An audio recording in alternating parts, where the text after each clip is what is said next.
And good afternoon, residents, and welcome to another edition of Riding Around Renaissance with Rob. Here we are, just driving through the community. As I said, today we're going to focus on the election that is upcoming. So I'll be heading to the office in a few minutes because I got a lot to go over with the election.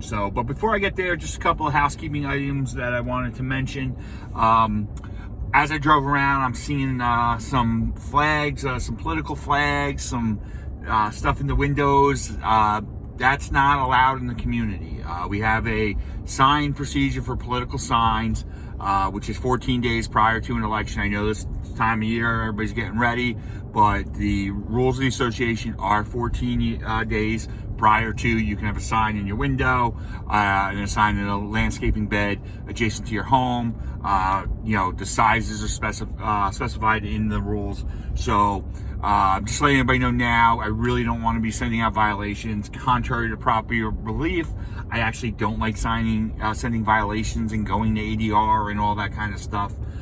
So I just asked people that might have put that stuff up, flags and stuff in their windows, to take them down. If not, next week I'll have to, start sending out violations for it. But again, there is a policy on the signs that allows it, but signs can only be done, 14 days prior, and they have to be in accordance to that policy. Another thing that we're getting complaints again about is people walking dogs on common property and behind homes and around homes. Again, that is not permitted. You cannot be walking your dogs on common property or on somebody else's property. We have rules on that as well. And the rules state that the only area you can is the grass strip on the Renaissance Boulevard. So just wanted to put that out there as well as a reminder so that we, people stop doing that. So I would appreciate if everybody adheres to that. We do have coming up our candidates night, which is in conjunction with our election. We will be taping that this coming Wednesday, and then it will air on the website, hopefully Channel 22, within a couple days following. You could pre-submit your questions by emailing me. There's only so many questions we can ask due to time constraints, and I've already gotten a lot of questions, but you can still put it in. Maybe we'll get drawn out of the hat after and all the questions get reviewed prior to make sure they're correct by the election committee. It's the same process. The entire process is the same process as it's been in the past, except there will be nobody in attendance due to the restrictions on the use of the room. So I'm going to head to the office because that's where I'm going to do the information on the election. So we'll see you in a minute. All right, so we're back. And as I said, we're going to go over the election because things are different this year, as we've already talked about. As I said last week, it's different for two reasons. One, the laws have changed. There's a new law that's out, came out late last year on how you handle elections. And two, the pandemic. So we had to adjust for both things, which makes it a little different. So everything for our election is already at the printers, and it is scheduled to be mailed this Saturday from the printer's office. So it'll be mailed from the printer to your house. Everybody, all the homeowners will get a package that'll look something like this. The exact envelope sizes, I don't know if I'm exact, but it's going to be similar because there's 3 different envelopes as I'm going to go through. So you'll get your election package, okay? So I'm going to pull out, and here we have what you're going to get, okay? So we're going to go through this step by step so everybody understands, because again, it's different, and I really want to explain it to everybody. But first, you have your cover page, okay? Basic cover page that is just like it was in the past. So in the cover page, it talks about that it's the annual meeting. The annual meeting is September 16th, 7:15 via Zoom. It's going to be a via Zoom meeting. If you want to join the Zoom, after this package is out, you can call the office, and we'll give you the Zoom information for you to join, to register for that Zoom. So you have to call the office if you want to register for that Zoom, so we can keep track of attendance, who wants to, so that way we have the right Zoom account for the amount of people that want to actually attend. As you may know from going to these annual meetings, if you went before, they last all about 10 minutes. because it's just really to read the results of the election. So that's up to you if you want to log into that, but you'd have to call the office to do that. Then it lists that, states that we have 3 seats to fill, and there's 6 candidates, and lists the candidates. Talks about the candidates night, which I already went over earlier in this video. Now, this is where it gets with how we're going to do it. There will be no electronic, no voting machines this year. It's all going to be paper ballots. So it's either an official ballot or it's a proxy ballot. There's no absentee ballots because there's no need for absentees because everything is going to be done by a paper ballot. So that's really one of the biggest changes that we have. It's in fact the biggest change because we're all used to coming in and voting in the voting machine. So that will be the most noticeable change. Then you have a proxy, and on the proxy, I'll go over that in a second what that is. So that's the first page. Then the next couple pages are just, and it's going to be, the next couple pages will be front and back, and they are the bios for the 6 candidates. So the bios with pictures of all the candidates will be in here. It's 6 of them, so it's going to be on 3 pages, front and back. All right, so that's the next couple pages you have. Then this is a new requirement by law. This is a sample ballot, okay? Even though we're doing it all paper, we have to put a sample ballot. Behind the sample ballot is the official ballot. You'll note they are the exact same thing, except we have the word sample embedded into this piece of paper. This is now part of a new law that we have to do this. Kind of a waste piece of paper, but it is the law.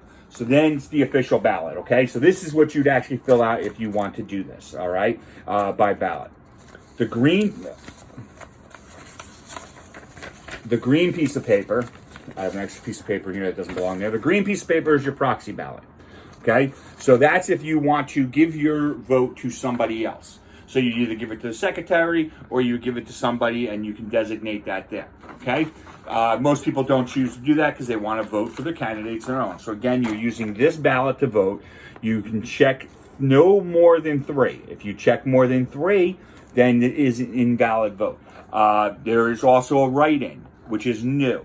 But by law, again, the law changed. You have to allow for write-ins. So you'll see sections for write-ins. But remember, if you're writing in and if you already checked 3 and then write in, invalid.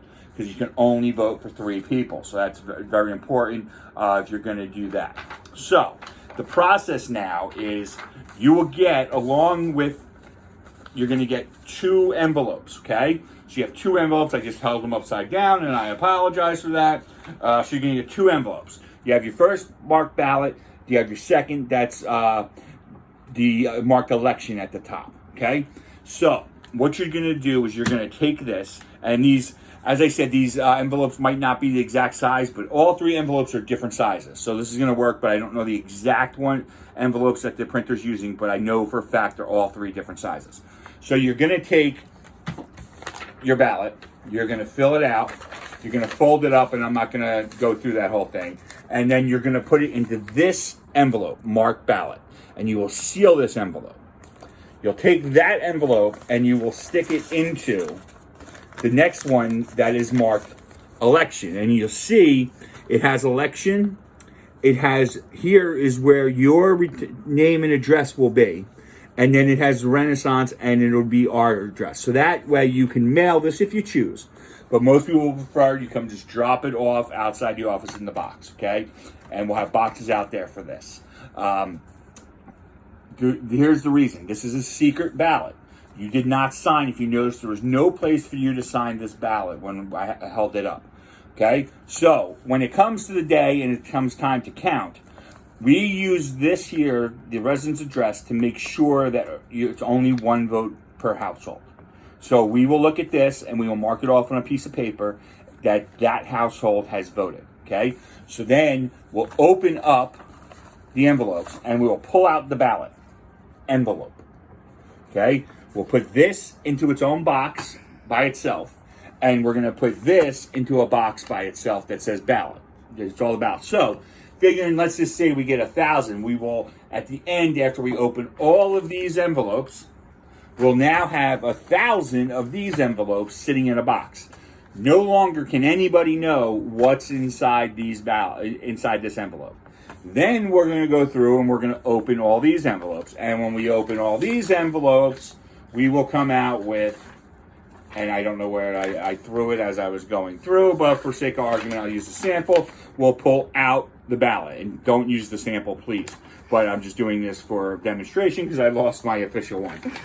Found it. There we go. Okay, so that's my official one. So we'll pull that out, and then the counting begins. Okay, so that's how this is run. Keeps everything anonymous. So it's a procedure that I've used in other communities. It works very well to keep everything anonymous. That way everybody feels comfortable with the process. So, we'll be counting those socially distanced in the annex throughout the day. These envelopes are due back to us the day before the election, so Tuesday by 4 o'clock. Through the mail, they'll be accepted on Wednesday in Wednesday's mail if they're postmarked, which obviously they would be postmarked prior to. They would be accepted as well. And then the counting, exact times of the counting, we don't know yet. This is not going to be easy. You have all those envelopes to open, which is double the amount of whatever comes in. Plus, you have 6 candidates running for 3 spots, so you're going to have up to 3 checks on all these pieces of paper. So you have to count them again, all that kind of stuff. It's going to be a very long process. I've seen this process in some community I managed before take almost 4.5 to 5 hours to be completed. I've also seen it done very quickly if everybody's on their game because everything's double checked. They do it in like groups of 25, hand it to another group, do it in 25. If it matches, then it gets handed to the attorney to verify. So it should be, but there'll still be a long process. The goal is to have them counted by 7:15. That's the goal. And then the meeting would open. We go real quick through the meeting, and then the results will be read, and that'd be it. Meeting's adjourned. So that's the process. It is different, obviously, than we've ever done before. So that's why I wanted to explain it on the video. But if you have any questions, once you get it in the mail, please do not hesitate to call the management office so that you know what to do, or just go back on and rewatch this video. We'll be happy to walk you through, but please call us if you don't have any questions or rewatch the video, okay? So that's really what I had to say that I really wanted to concentrate on today. That's why I didn't bring any guests on because I really wanted to concentrate on getting the election, because you're going to get that this coming week, okay? So everybody will get it. It's meeting Saturday, so Monday, Tuesday, maybe Wednesday. I do suggest you wait for candidates night before you cast your vote and you watch it on the website. It should be up a couple days after Wednesday. And so we're just, I do suggest that you wait, but it's up to you. You can vote at any time once you receive this, okay? And you're just going to bring them up to the office or put a stamp on it and throw it in the mail. All right, so now we're going to move on to our contest, and we have Alex to do her song. So I won't let you close enough to hurt me. No, I won't ask you to just desert me. I can't give you what you think you gave me. It's time to say goodbye. All right, I'm running out of time because of the amount of time you can have on the YouTube. So I'm going to quickly wrap it up. Song and artist to Joanne for the $10 gift card. First one in. Everybody have a great week. See you next week.